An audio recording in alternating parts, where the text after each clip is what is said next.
there, internet. So last week we discussed how not all asexuals are also aromantic. They don't have to coincide. And I started to talk a little bit about the differences between romantic attraction and sexual attraction, and I said, I'll get into that more next week. Well, it's next week! So let's get into it. To slightly recap last week in a sentence, people will often assume that just because you are asexual, you are also aromantic. Because how can people who don't experience sexual attraction experience romantic attraction? They're the same thing. That just doesn't work, they say. But that is just not the case. People can have a different sexual identity than they do romantic identity. Take me, for example. I identify as asexual, mostly, and I also identify as biromantic, meaning that I am romantically attracted to my gender and other genders. This gets a little tricky for a lot of people because they've never had to separate sexual attraction and romantic attraction. So, to a lot of people, they're the same thing. But au contraire,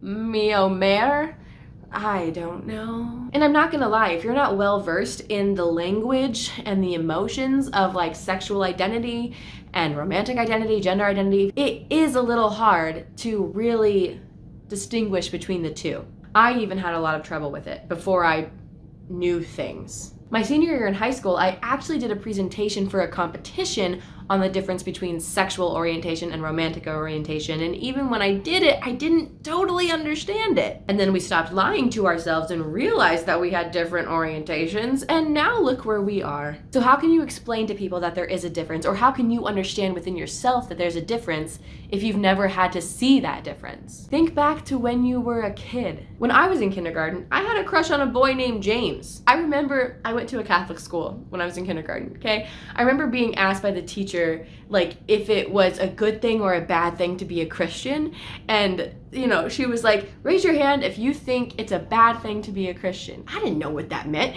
but James rose his hand, so I also raised my hand, and I was wrong, apparently. Now, when I had a crush on James, there was nothing sexual about that. Not because I'm asexual, but because I was 5. So think back to when you were a child. You had crushes on people. You liked them.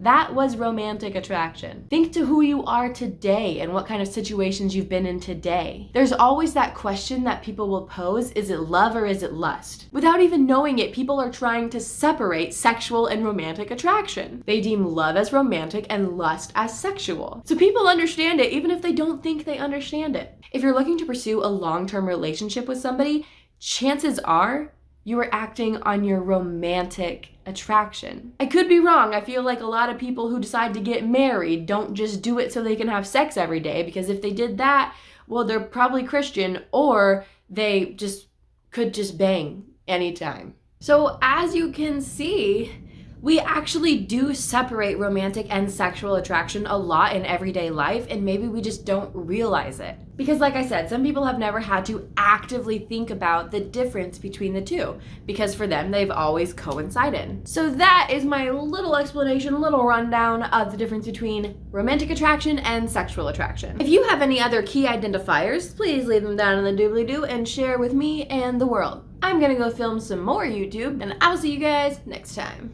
Bye!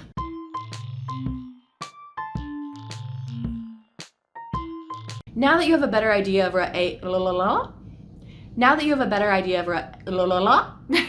he's got fucked up priorities. God is a bit of a freak. This gets a little tricky for a lot of people because they've never had to differentiate